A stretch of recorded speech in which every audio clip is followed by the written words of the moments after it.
Hello বন্ধুরা, এইটা কি বলতো? এইটা হলো রেশম পোকা।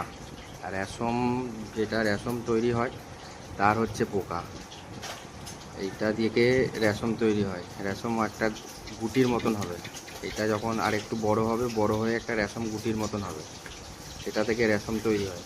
আর এই আরও একটা ইন্টারেস্টিং জিনিস হচ্ছে, এই পোকাটাকে খায়। খায় বলতে পোকাটাকে অ্যাকচুয়ালি না, ওর ভেতরে একটা, যখন এটা বড় হয়ে যাবে, শুকিয়ে যাবে, ওর ভেতরে একটা গুটি মতন থাকে, ওইটাকে খায়। আর এদের এখন কাজ হচ্ছে, এরা খাবে দাবে আর থাকবে। আর এই পাতাটা যে দেখছো, এই পাতাটা হচ্ছে সব জায়গায় পাওয়া যায় না। এই পাতাটাই হচ্ছে ওদের খাবার। এদের কাজ হচ্ছে খাবে, দাবে, থাকবে, বাস ওইটুকুনি। আর এইটা আসামিসদের বেশি বহুত প্রচলিত একটা খাবার। খাবার মানে অ্যাকচুয়ালি খাবারও হয়। আর দুই নম্বর কথা হচ্ছে, ওখান থেকে রেশমও তৈরি হয়, জামা কাপড়ও তৈরি করে।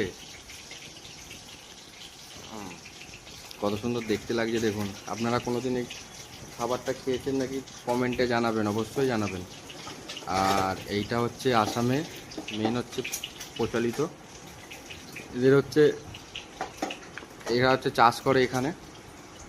এটা তো ছোট একটা, আরও আছে, আরও মানে অনেক আছে।